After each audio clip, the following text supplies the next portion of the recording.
My name is Natalie Prospere. I'm he's like, give me that. My name is Natalie Prospere. I'll be crafty with him. Okay. Don't let him have it. Okay. There you go.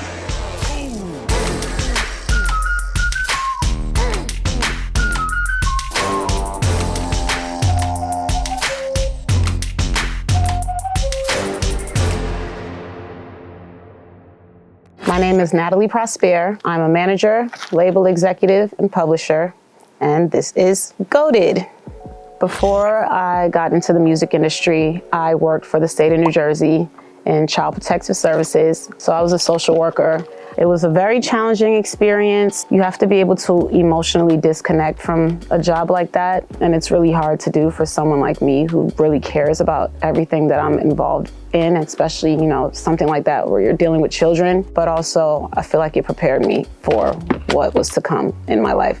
So I started in the music business actually while I was still working in Child Protective Services. My uncle connected me to a group from London called FBM that were coming over to the States. They had signed a deal with Universal Geffen, and they were looking for help building an audience in the United States. Initially, I was just supposed to help them book some shows and introduce them to some people in the colleges and universities that I knew to help book shows for them.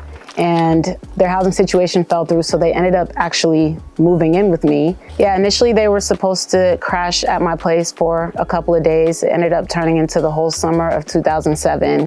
I would have to say, Lucky Daye. Managing producers and songwriters, that's one thing, but when you have an artist that cracks off, it just puts you in a different conversation.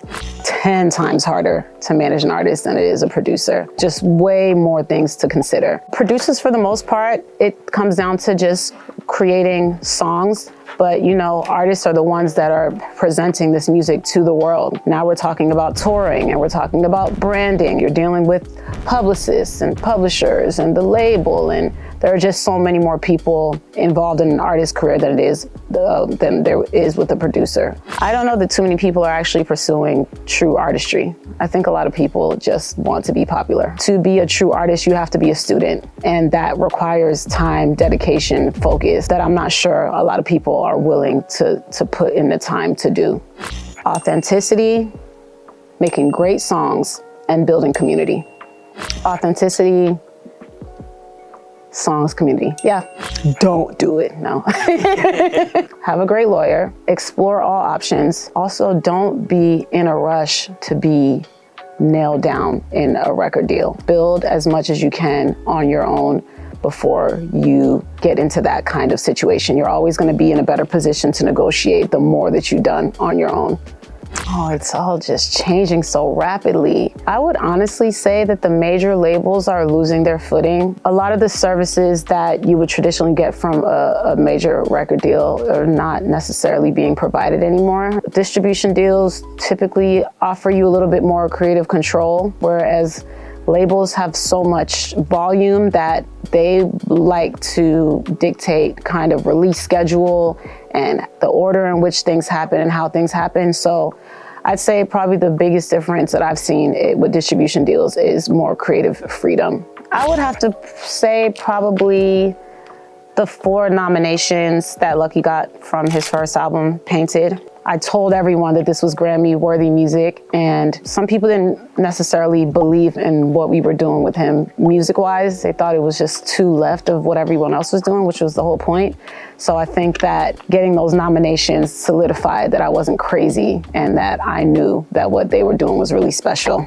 I started with Demile first, and I asked him what he was excited about, because for someone who's as good as he is at what he does, I felt like it would be, you know, it's probably challenging for him to find artists that inspire him to create music for. And he told me that he and Lucky had done, the album was done. And I asked him what the plan was, and he said that they weren't sure, that he thinks Lucky's trying to figure it out. And he's like, you should talk to him. And maybe like a month or 2 later, I was managing Lucky.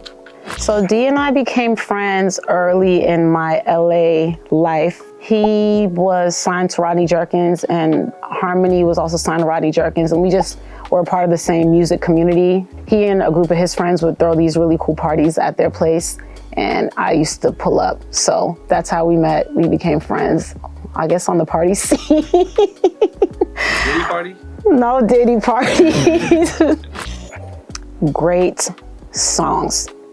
I feel like it really starts with the music. Everything else can be figured out. You know, I've had artists that I've worked with that didn't necessarily have their packaging and branding right or style right, but the music was so good. I think once you have that as the foundation, you can build from that.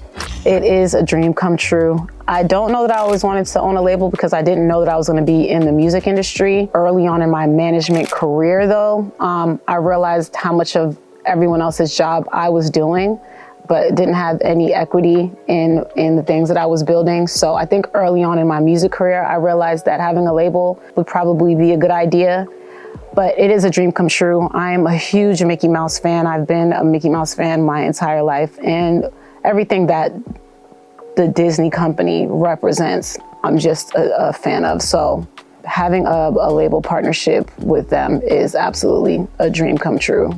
Oh, I think that artists always put their best face forward to the public. So the personality that you're gonna get from an artist when you're interacting with them, just in a casual setting, is very different than someone that's working with them day to day. What people don't realize is how much coaching goes on when you're dealing with an artist, and how hard it is sometimes to convince them to do the things that are right for them to do and good for their careers. You know, things that might be a no-brainer to you, especially when you've done it before. Sometimes it's hard to convince them that it's the right thing for them. Yeah, this is a relationship game, and I think people undervalue the importance of people liking you. There's a ton of things that happen in the industry just based on people wanting to see someone that they like do well. So they go out of their way to put them in position for things. Tyler, the Creator. I would love to work with an artist that I can learn from. I'd say Tyler. I would encourage myself to prioritize my own well-being before that of others. Yeah, I absolutely sacrificed a lot to be where I am. No regrets, but definitely a lot of sacrifice.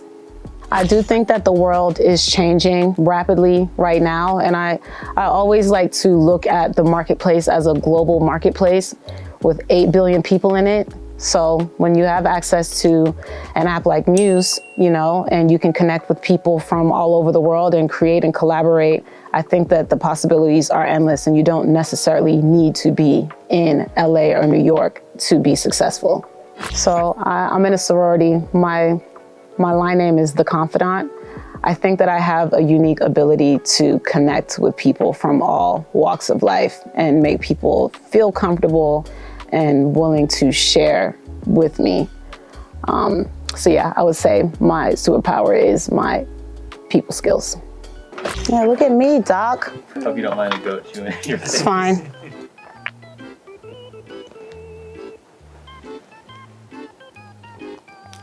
Are you over this? You're over the mango, huh? You want a kiss? Or move the goat. I mean, he's pretty chill right now. I know. Try moving the light over. It was supposed to initially. Oh, Doc.